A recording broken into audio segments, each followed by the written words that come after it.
bagus kowe ndek ning rezeki tiba. Kowe ku kurang kepiye to ngangkan-angkan ini kene ora ngerti seratine lho. Walang lah kok amit sewu entuke putul.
Sugeng dalu Pak Jalang, Mbak Canggih, Mbak Linggo, alhamdulillah donga pangestunipun piyai kathah kula kaliyan bojo kula diparingi sehat bagas waras.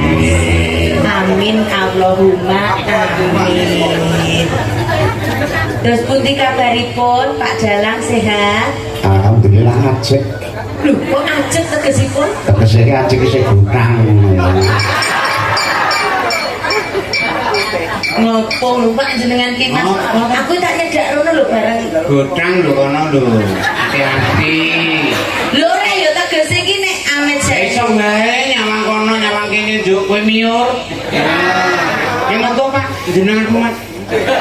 Nek ngajeng telah banjir pekarangan enggak kok. Lah tegese kepiye lho? Lah nek jeneng ngobrol ki mosok ya arep dodolan paling ora ya caket. Kabaripun dos pundi Pak Jalang pinangan sehat? Alhamdulillah. Aduh nganti arah kejlungut. Orang kejlungut bareng kejlungut bio. Lah, Mak ledu. Nek Pak Ledu niku napa? Bosane Pak Ledu ki opo? Lho tegese iki basa Kematang ki nek kira-kira ana barang sing ting plenuk sing ledu. Mama dek grobokan jual di teng Pledu. Gure ngapeng kan teng Pledu. Iya. Nek jual kuwi Wong desa iki mawa cara negara mawa tata. bener niki Adat budaya sing tetembungan ki mesti nggawa kanan dhewe-dhewe utawa nggawa nganu dhewe-dhewe. Apa jenenge?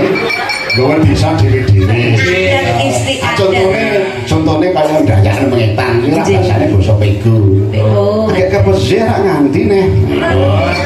Cara wetan Mengetan. Mengetan itu kan don aku. Lah iya, aku sampe ora kemengko. Udah mau ngajak bebek baso.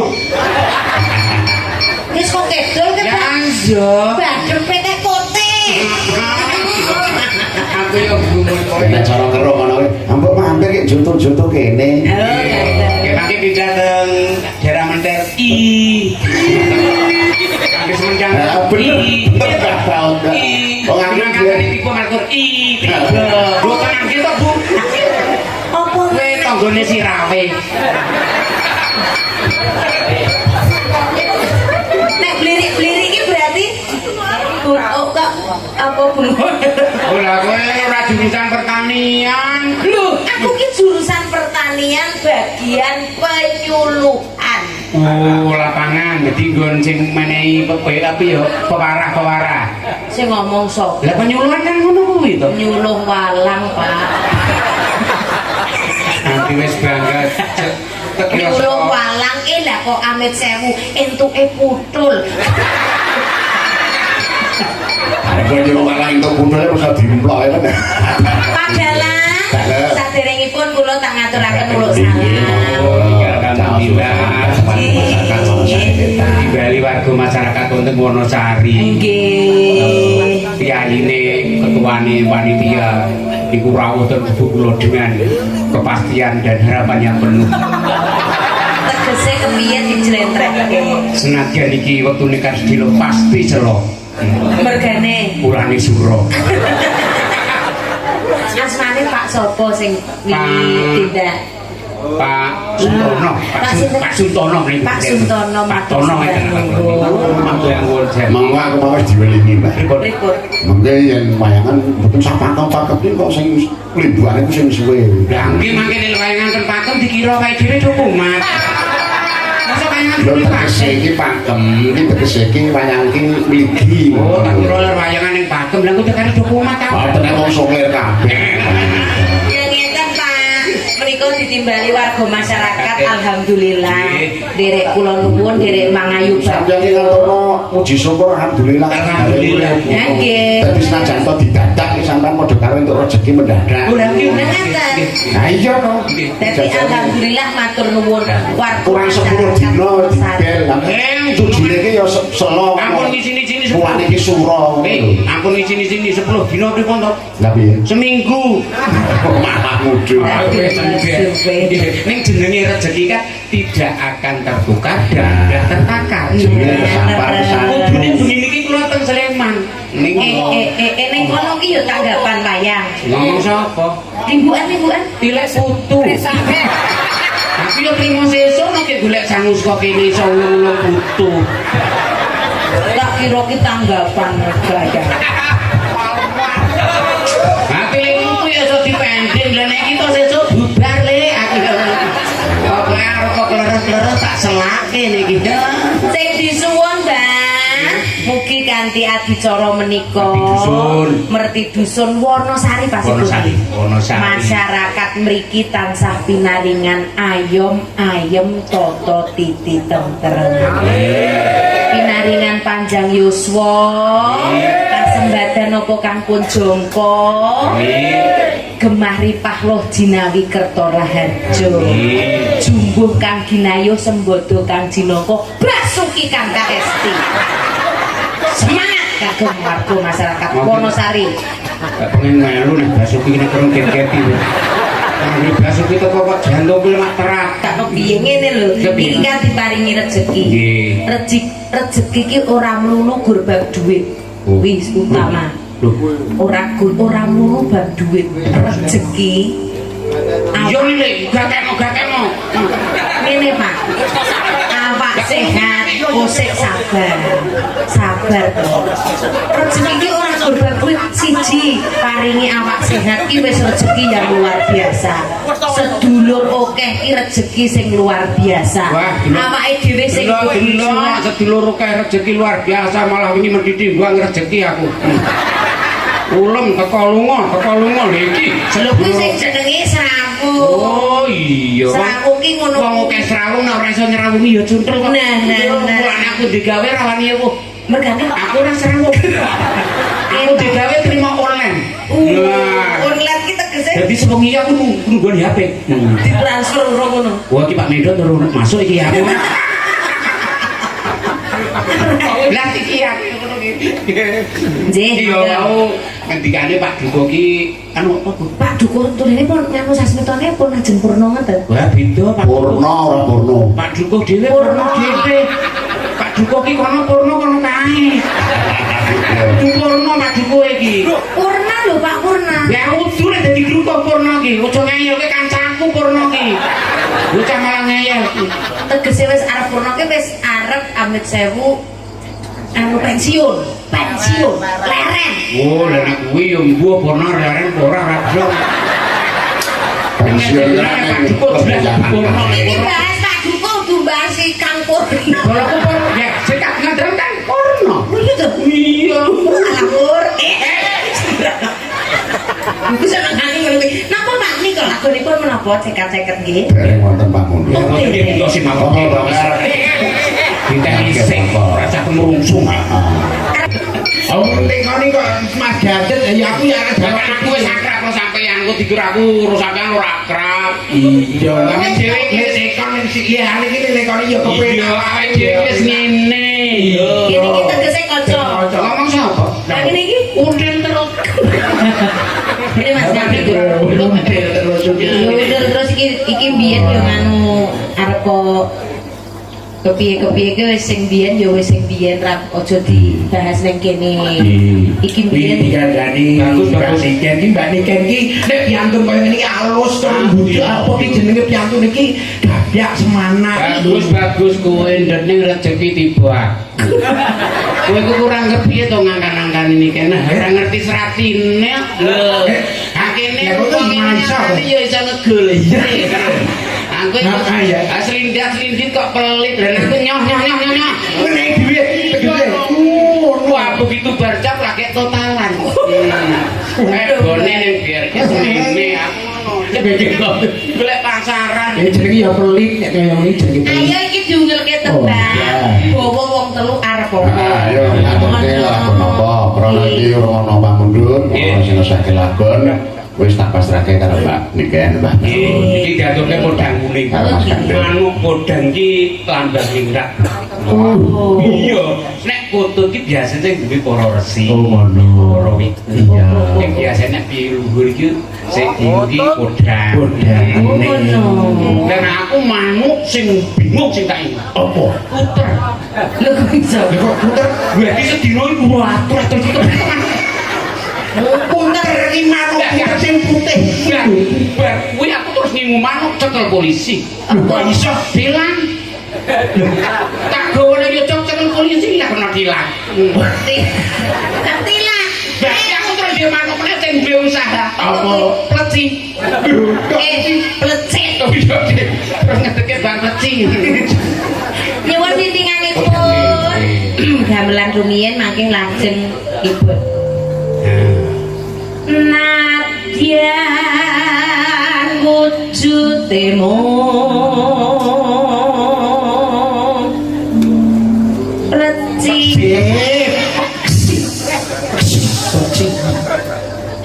Diarteke Mbak. peksi Ah, iki bakal cerita ngateke nek bapak iki jenius kok. Iki basa Jawa ta? Iya. Juk di bahasa Bahasa Indonesia. Jajal kaya apa? Iso basa Indonesia ora? Najan wujude mung pesik ya. Iya. Kok Nek kok ini lho bahasa Indonesia iya lho. lho kok iya. Lah coba nek tekan kan iya Iya. Indonesia. tegese najan Tegese lho, tegese. walaupun Nah, hanya seekor burung Iya. Iya. Nah, cara biyen Mbak. Nek cara biyen iki cara aku sekolah biyen iki kaya wong deklamasi ngono. Kok kate kaya wong deklamasi. Puisi.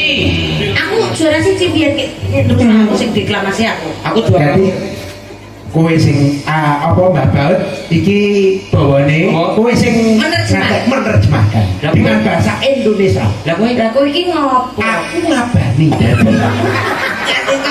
ngabani. kalau Babaran nganggo wasit lho. Babaran nganggo wasit. kanca telu kok sing loro nyambut gawe siji ku nabani atret.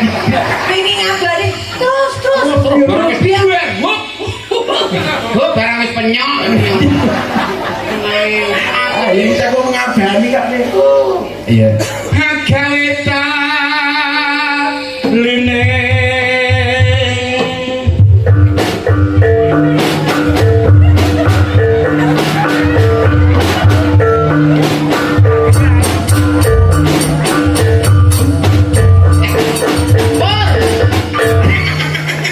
lah masa ke diringi ngono biasanya kayak kalem kayak kok crak duduk deh Pak kau ngaben. Santai. Wah, ngerti aku. Jenenge kaya ngono ki sing jenenge Sasmito. Oh, ya. Oh, Kowe wae. Nanti kaya wong tipis. wah alah. Sesuk ijol ono lido. yang gun saya sebulan iki kur Iya. cocokan si loro telu kancane oke mosok kone siji ya mesakno to kancane piye kancane piye bocah rada mate-mate kawin iki rong glintir wae kanggo wong swidak kok iso join sing kari dhewe tur kari ngomong-ngomong gak pusing terus diombene ngarokok ngene iki demanren aku iki nek niat sedekah ki ya sing kabeh men rata wong sedekah ki ndelok kemampuan karo sing penting ikhlas aku iso wae lho Dadi ikhlas cara mikir uripku sapa dadi ikhlasmu ki nek rokok siji Iya. kon go sak kanca iya ning wong ki apa-apa ki ya nganggo dugong Nah, nganggo yo sampai nepake apa bener. nek kira-kira ora pas ki ora memper yo rasa meli kancane iki ora umum iki jenenge wong kepiye to iki ya mbok wong ki sing mesak keposil liya apa keposil liya iki nah wong krepot pelit nah ikhlas ora ikhlas ora ikhlas kepilih ngenai panitia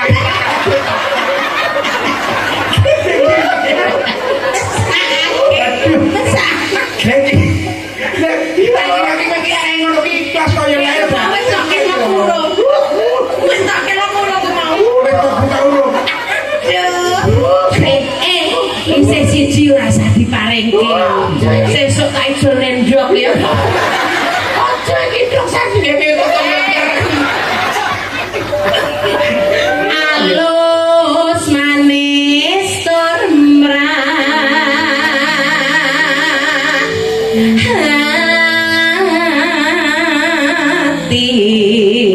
hati Puro marak muni ngenteni sing tukang abani Gen muni bapak. lah sak gelem kula ambil ambilku dhewe Lah dari ngenteni tak opo? Aku kok ngabane lho. oh Iya. Yo. ngandani kadang sok kleru lho panen jenenge bebojoan ki Yo yo, bener maca ati kleru bener-bener. tapi Ya ya ya ya. swing gonna kula dia bani biar nabrak penonton kayak lampu ini marah dia nasa kayak kira-kira takon iwo kira-kira takon iwo lu kira-kira lu kayak Tawar nonton wayang kok unek-unek kayak gitu. aku nabani lampune kok mobil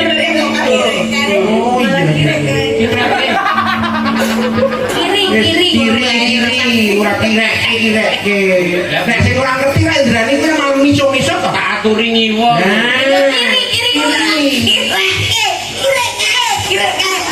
Brono wis ora dadi mulane aku yo metu nyambut gawe ning Kidul Drasta yang gawe ning ndi Di mana ya ampun. dinas pemerintahan sing ngomong sapa dinas iki nang pasar aku lah kok ning Lah kok pasar di penitipan sepeda parkir ngono to. lah iya yo mek kita mentareng di benda dinas penitipan sepeda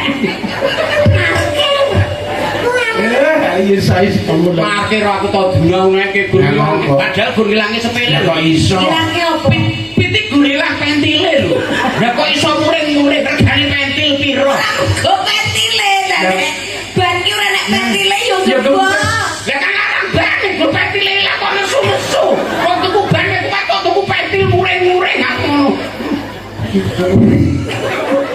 angel Ada apa kaya ngono kan ada dia. sesuk meneh aja mung pentil sing ilang ya bojoku nang jurus iki ya pedal apa ning ngono ya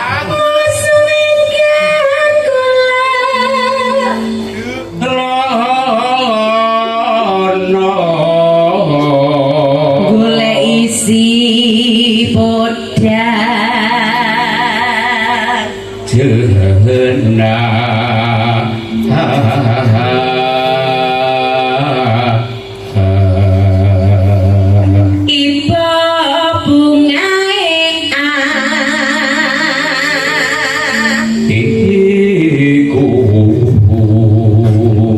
guyu pur iki. Nyande. Kaya ora oleh. Apa sebungkus kok ya wong ya sing apik ya malah guyang-guyu kuwi dianggep. Aku kan guyu marang Seneng, wong iki digawe seneng. apa namanya? Wong guyu ki jenenge wong merengut. Nah, nggih kadang Sumen. Pripun? Nek guyu pripun? Dianggap wong merengut utawa wong nesu. Nek mboten guyu. Berarti guyu terus. Nek guyang-guyu kuwi kan wong sumen.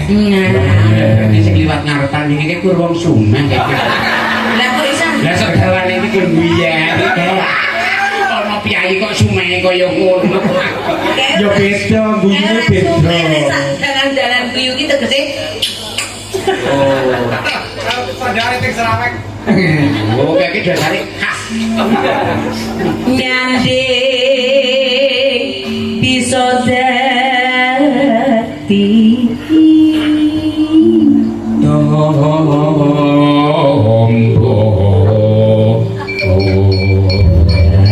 diungelke podang kuning bismillah pun awiti monggo Pak esuk awan ning wis ora rasa keluyuran ambune sing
Say